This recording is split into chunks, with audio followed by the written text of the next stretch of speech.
Durante todo o período do culto no lar, a água está sendo fluidificada, mas a intensidade dela acontece durante as vibrações ditas anteriormente. Então, a água fluidificada é a água normal, acrescida de fluidos curadores. Em termos de espiritismo, entende-se por água fluidificada aquela que os fluidos medicamentosos são adicionados à água. É a água magnetizada por fluidos.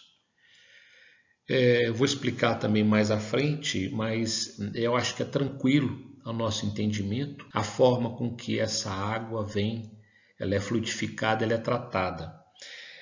A sugestão que eu dou quando nós estamos fazendo fluidificação da água, né, nos nossos familiares, nossos entes, muitas vezes alguns que não puderam vir, o vizinho, um parente de outra residência, pode sim reservar o copo para aquela pessoa, não tem necessidade evidentemente de colocar o nome, mas reservar o copo, a garrafa, bem tampado, para não cair nenhum cisco, e desejar aquela água para a cura dos males daqueles por quem nós estamos orando. Então podemos colocar um copo para cada um dos participantes, uma vez que possamos entender da necessidade de cada um aquela fluidificação, ou até mesmo a jarra, quando estivermos com a graça do nosso Senhor Jesus Cristo, repleto de saúde, repleto de vibração e de luz, aí fazemos uma fluidificação comunitária. Tá? Mas nas recomendações, cada um de nós temos as nossas dificuldades, as nossas fraquezas, a nossa dificuldade de pedir perdão. Então, quando colocarmos a água para cada um de nós, no nosso silêncio do nosso pensamento, onde Jesus nos ouve e sabe o que ocorre em nosso pensamento, uma vez sendo sincero o desejo, ele trará aqueles fluidos que virão da natureza, sendo recolhido da vegetação, da própria água, que também está na natureza, e todos os elementos que serão combinados ali de acordo com a necessidade de cada um de nós.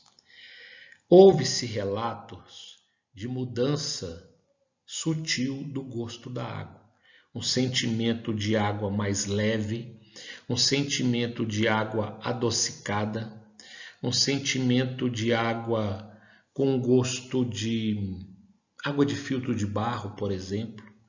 Já ouvi alguns relatos assim que são altamente compreendidos.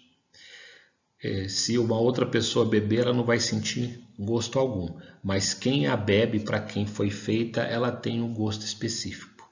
Durante o Evangelho no Lar também, alguns médiuns, pois todos nós somos, podemos sentir cheiros de rosa, cheiro de perfume, porque a espiritualidade traz esses elementos e perfuma a nossa casa, fluidifica, ozoniza o nosso ambiente, tirando dele vermes espirituais.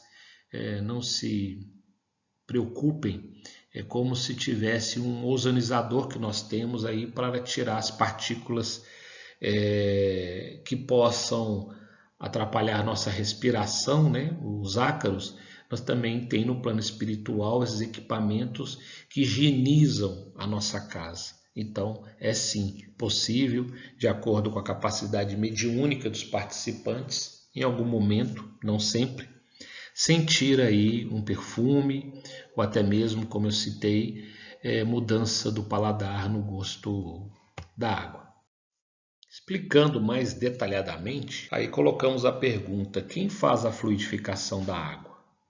Resposta: em geral, são os espíritos desencarnados que, durante as sessões de fluidoterapia, fluidificam a água, mas a água pode ser magnetizada tanto pelos fluidos espirituais quanto pelos fluidos dos homens encarnados, assim como ocorre com os passes, sendo necessário para isso, da parte do indivíduo que irá realizar a fluidificação, a realização de preces e a imposição das mãos, a fim de direcionar os fluidos para o recipiente em que se encontra a água. Gente, todos nós somos capazes de fluidificar a água de forma somente por magnetização, né, pelos nossos fluidos dos homens encarnados, ou combinados com dos espíritos.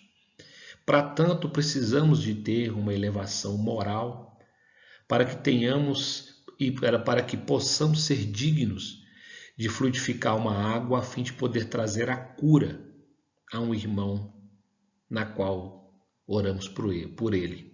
Tá? Então, o que acontece?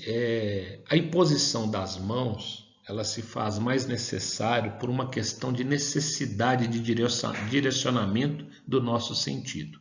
Muito longe ainda, talvez, de conseguirmos tamanha façanha, uma vez não necessário impor as mãos, mas sim impor o sentimento àquela água, àquela jarra, e direcionar pela força do pensamento. Mas ainda longe da gente conseguir, então se faz necessário o direcionamento das mãos para que possamos irradiar pelo sentimento e o direcionamento das nossas mãos mediante ao pensamento que já estava atuando antes mesmo da imposição das mãos. Então aí existe uma grande radiação de todos os participantes, cada um doando de acordo com a sua capacidade mediúnica e fazendo aí uma transmutação, não sei se é a palavra correta, ou até mesmo uma transubstanciação, onde são pegos elementos de cada um e são agregados uns aos outros sem modificar a sua essência, mas sim gerando a energia suficiente para transformar aquela água em medicamento. No exemplo, se vê o clarão de luz descendo sobre a jarra, uma vez que os irmãos espirituais, os benfeitores, estão junto de nós fazendo essa combinação de fluido.